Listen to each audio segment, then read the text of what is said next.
It's another Sunday, it's another brawl, what are we doing? Nonsense Rumble! That's absolutely right, Rick. What's the category for today? We're doing a Magic the Gathering 1-mana creature. Yes, we haven't banned any colours, we haven't banned any cards from the pool.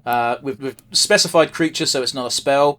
Rick, we need to have a brief discussion before we do this actual showdown. Before we have the discussion, for those of you who are new here, what we do is we pick a category, we pick characters that fit into that category, and we argue why our choices would beat the other guys. That being said, we need to have a discussion today, because are we doing this discussion based on the card itself or based on what the card represents? So if the card was a real creature, that basically is going to change drastically what our picks are.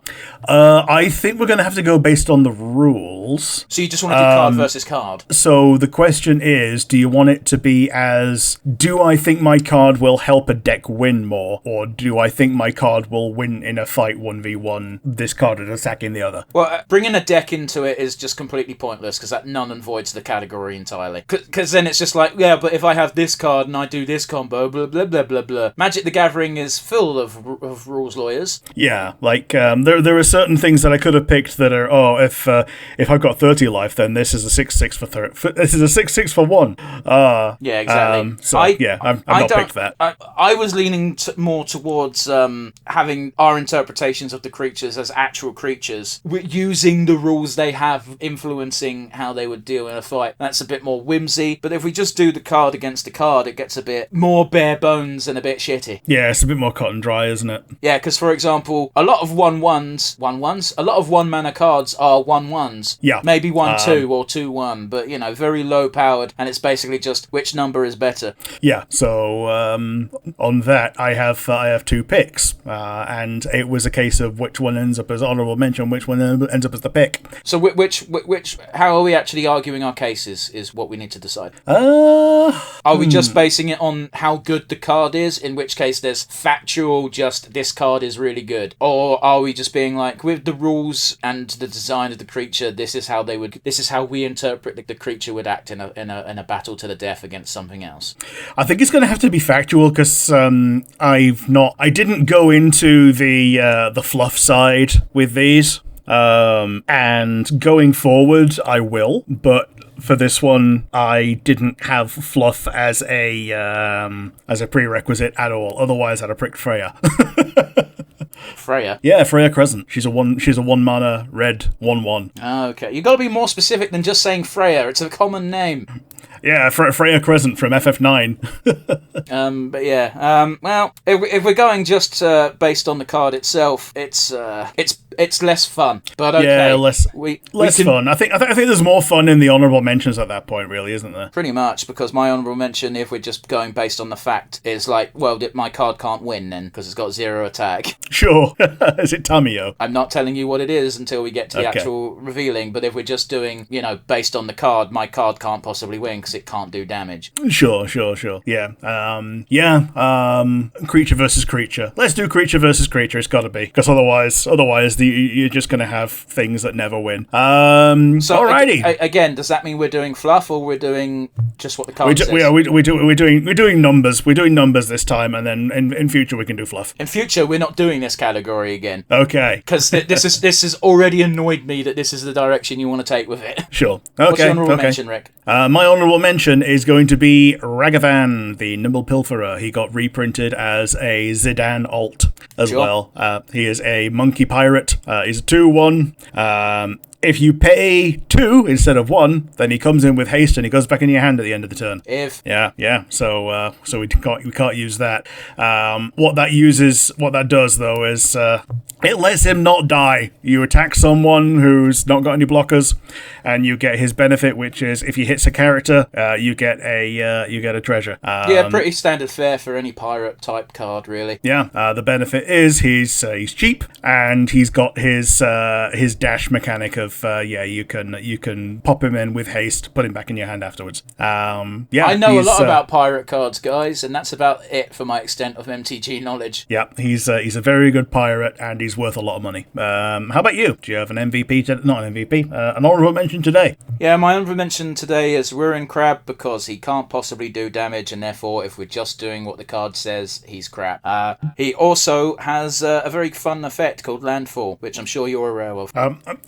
You cut out during the word. So what was that? Sorry. Landfall. Ah, yes, landfall. When a land comes into play, a thing happens. Yeah, whenever a land enters the battlefield under your control, each opponent mills 3 cards, which can very quickly become annoying. Yeah. Especially when you've got ways to play more lands yourself. Oh, yes. But yeah, the reason why this would be my pick in the fluff should be self-explanatory. In case you can't see the card art, it's a Ruin Crab. It's got ruins growing on its shell because it's that big. The fact that it has landfall means that chances are it moving is enough to crack the foundations of the land. It's pretty strong and big and tough and burly. Unfortunately, we're not playing that rule, and it has 0 attack. Yep. The land is falling off of it. So yeah, it's got 0 attack and 3 life. Well, it's not 3 life, is it? Is it classed as life or defense? 3 toughness. Yeah. Toughness. There you go. Despite playing Magic the Gathering, I don't have the terminology down to a pat, and Rick's a bigger nerd than I am in that regard. I am, yeah. There's another 0/3 blue creature that was in the running for me as well. That's Tamio. She's a planeswalker, but as a creature, she's not a planeswalker yet. And the idea is that you do a little quest with her, and she flips and turns into a planeswalker. Okay, that's rather cute. Yep, fair enough. Rick, what's your actual pick today? My actual pick is the Cactuar. Right? Yes. The not the Jumbo Cactuar. The Jumbo Cactuar is bullshit. The regular Cactuar, however, is a 3/3 for 1. I do like the Jumbo Cactuar just because immediately people who don't play the game were like, this will always end games, and it's like it looks scarier than it is. Yeah, like unless you give it like flying or trample or whatever, it's all you need to do is just block it. But the Cactuar is a 3/3 for 1, and the downside is if it didn't come into play during this turn, put it back in your hand at the end of your turn. Oh yeah, such a downside to that card. Yeah, so turn 1, it can't attack. Turn 2, it attacks, then it goes back in your hand. So yeah, and it also has trample. So it's just really good for a 1-drop. Yeah, trample's very nice. Yeah. So how are you beating my Cactuar? I mean, I'm not, because I don't have a card that can tank a 3/3, and seeing as we're doing it based entirely on what the card says, you win by default. I've got the Deathrite Shaman, which is a 1/2. Yeah, fair enough. The Deathrite Shaman is a very fun card, a very useful card, because you can use either a swamp or a forest to play it, and depending on whether you expend swamp or forest energy or mana, depends on what effects you can use. It's all based on exiling target cards from the opponent's graveyard and giving yourself life. Giving yourself life or taking life away, which you might think, why would you want to take life away? Well, some cards activate when you lose life. Including some of the other options for best 1-drop. There's like one that's a 13/13 that gets -1/-1 for every life that you have. There you go. Yeah. And also you can, even if you don't have mana to tap, you can still tap this creature to exile a target land from someone's graveyard and add 1 mana of any color to your side, which is a really useful card. However, if we're just playing the beat stick game and not doing fluff, Cactuar wins because it's just a 3/3, so fuck everything else. Yep.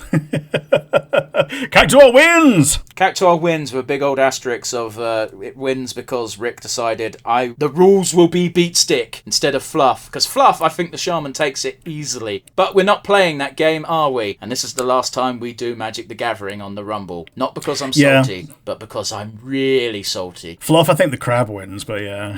Well, guess what? I had the crab ready to do the fluff. Yeah.